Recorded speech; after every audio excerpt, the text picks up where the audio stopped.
This is my favorite bike I've ever owned, and I bought it off AliExpress, believe it or not, for $1,000.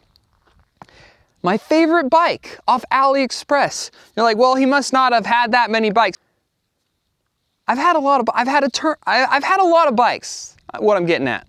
I've had a lot of full suspension bikes, and this is my favorite bike I've ever owned. It's a custom geometry 27.5 boost spacing modern titanium hardtail, and it's my favorite bike. And the reason it's my favorite bike is because it's titanium. And a lot of people, pretty much everyone, when they get into mountain biking, they get an aluminum hardtail. That's the entry-level bike. It's a good bike, it's dependable, it's not gonna break on you most likely, but they're like, the aluminum frames, they beat you up. They beat up your joints, the vibrations and the trail chatter goes through that frame, and it's a bit of an abusive experience on your body. So people are like, I need to get a full suspension. It's like, well, you don't necessarily need to get a full suspension. Switching and upgrading to a steel or a titanium hardtail might be the better option.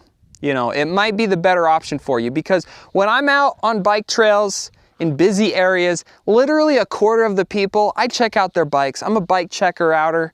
I look at their bikes, and I notice literally a quarter of them, their rear shock is almost compressed entirely down, because the rear shock loses air pressure every couple months, no matter what model it is. And these people, they never pump up their air shock for years. And they're just, a quarter of them are just riding on basically a really heavy hardtail. And so there's more upkeep, there's more maintenance that goes into buying a full suspension. And I think if you bought a steel or a titanium, you'd be better off. Like, just think, if you have a piece of aluminum, like a tube, and you smacked the cement with it, it would vibrate your hands pretty bad. If you had steel, it would vibrate a little less. If you have titanium, the titanium is springy. So when I'm doing drops and stuff on this, I'm not getting that much abuse. The titanium springs a little bit. So it's like, I would say it's like I have this little bit of a shock just built into the flexing of the frame. And a full suspension, you only have this much. So I got a quarter of the suspension that I would have on a full suspension. But I don't have all the maintenance, the bolts coming loose, the shock maintenance. But also, especially out here in southern Utah, I'm doing a lot of technical riding.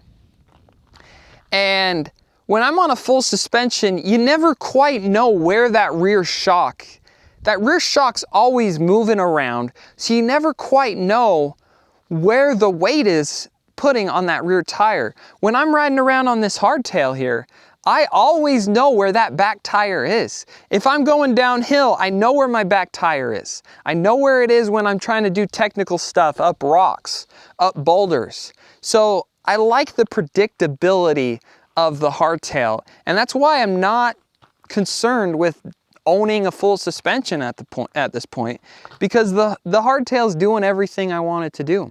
It's a great option. And I did a video about the Ozark Trail. I saw this bike from State or Slate. They have a steel hardtail that looks spec'd pretty decently for $1,500. And I was like, if you're trying to get into the sport and you want something a little bit better than the Ozark Trail, I would get that State steel hardtail instead.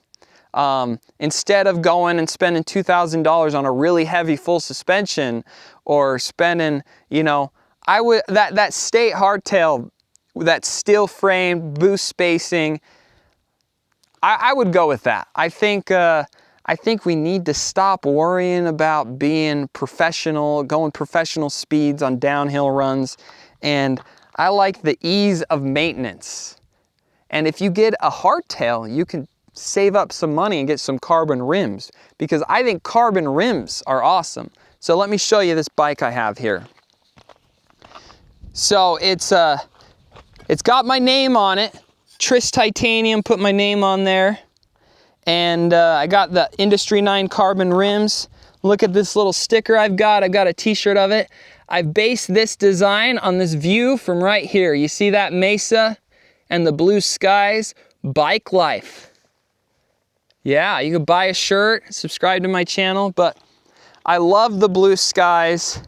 I got blue sky colored headset, red rock colored grips. Lewis brakes. Lewis Brakes needs to make me some blue sky colored aluminum brakes. Wouldn't those be pretty?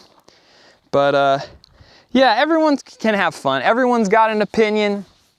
I've got an opinion. This year, I'm super into my titanium hardtail, and I bought it off AliExpress, believe it or not.